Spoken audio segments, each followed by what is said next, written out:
पश्चिम बंगाल में तृणमूल कांग्रेस और सीएम ममता बनर्जी का चुनावी कैंपेन संभाल रही फर्म आईपैक का कोलकाता के विधाननगर स्थित दफ्तर 2 दिन से बंद है। सूत्रों के अनुसार इसके एचआर ने 1300 कर्मियों को काम पर न आने का लेटर भेजा है।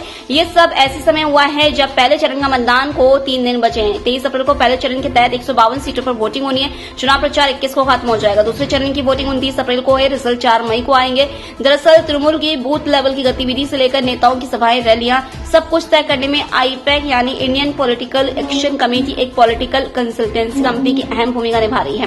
बंगाल में पार्टी के मौजूदा करीब 33% विधायकों के टिकट काटने के फैसले के पीछे भी इसी का सर्वे आधार था। इसने बंगाल के 93,000 पोलिंग बूथों के लिए 1 लाख शेडो एजेंट्स तैयार किए थे। तमिलनाडु विधानसभा चुनाव से पहले चुनाव आयोग ने बड़ी कार्रवाई करते हुए राज्य भर में 1200 करोड़ रुपए से ज्यादा की नकदी, सोना चांदी, फ्री वीज, शराब और ड्रग्स जब्त किए। इसमें 169 करोड़ 85 लाख कैश, 650 करोड़ 87 लाख की सोना चांदी शामिल है। वहीं महिला आरक्षण बिल को लेकर 18 अप्रैल को प्रधानमंत्री नरेंद्र मोदी के देश को संबोधन को लेकर विवाद खड़ा हो गया है। 700 से अधिक नागरिकों ने चुनाव आयोग को लेटर लिखकर इसे आचार संहिता का उल्लंघन बताया। लेटर लिखने वालों में पूर्व ब्यूरोक्रेट्स, एक्टिविस्ट और पत्रकार शामिल हैं।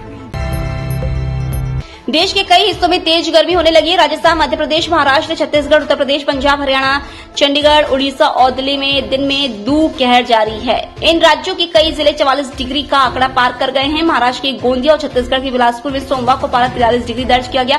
भीषण गर्मी के कारण दोनों जिलों में दोपहर 12:30 बजे से 4 बजे तक ट्रैफिक सिग्नल बंद रखे जा रहे हैं ताकि लोग चौराहों पर धूप में खड़े रहने से बच सके। इसके अलावा इन राज्यों की सरकार ने दोपहर 12 से 4 बजे तक सभी आउटडोर काम रुकने के निर्देश दिए हैं।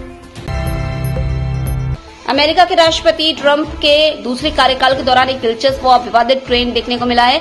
कई ट्रेडर्स बड़े ऐलान से ठीक पहले करोड़ों डॉलर के दाव लगाते दिखे हैं। बीबीसी ने अलग अलग फाइनेंशियल मार्केट के ट्रेड डेटा का विश्लेषण किया और उसे ट्रंप के बड़े बयानों और घोषणाओं के समय से मिलाया। इसमें एक पैटर्न सामने आया कि कई बार उनके बयान आने से कुछ घंटे या मिनट पहले ही ट्रेंडिंग में अचानक तेज उछाल दिखा। कुछ एक्सपर्ट का मानना है कि यह इनसाइडर ट्रेडिंग का मामला हो सकता है, यानी सूचनाएं पहले ही लीक हो रही थी जिससे आम निवेशकों के भरोसे के साथ खिलवाड़ हो रहा है। वहीं कुछ दूसरे एक्सपर्ट्स कहते हैं कि मामला इतना सीधा नहीं है। कुछ ट्रेडर्स अब ट्रंप के फैसलों और बयानों को पहले से भांपने में माहिर हो गए हैं।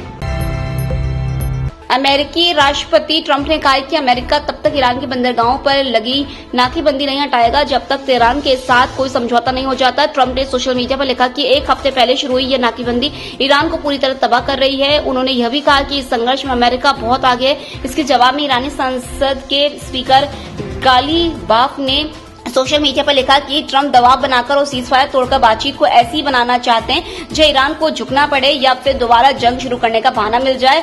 गालिबाफ ने आगे कहा कि ईरान किसी भी धमकी के दबाव में बातचीत नहीं करेगा। पिछले 2 हफ्ते में ईरान जंग लड़ने के लिए नई तैयारी कर चुका है। इन दोनों नेताओं का यह बयान ऐसे समय में आया जब अमेरिका और ईरान के बीच अस्थायी युद्ध विराम बुधवार को खत्म होने वाला है।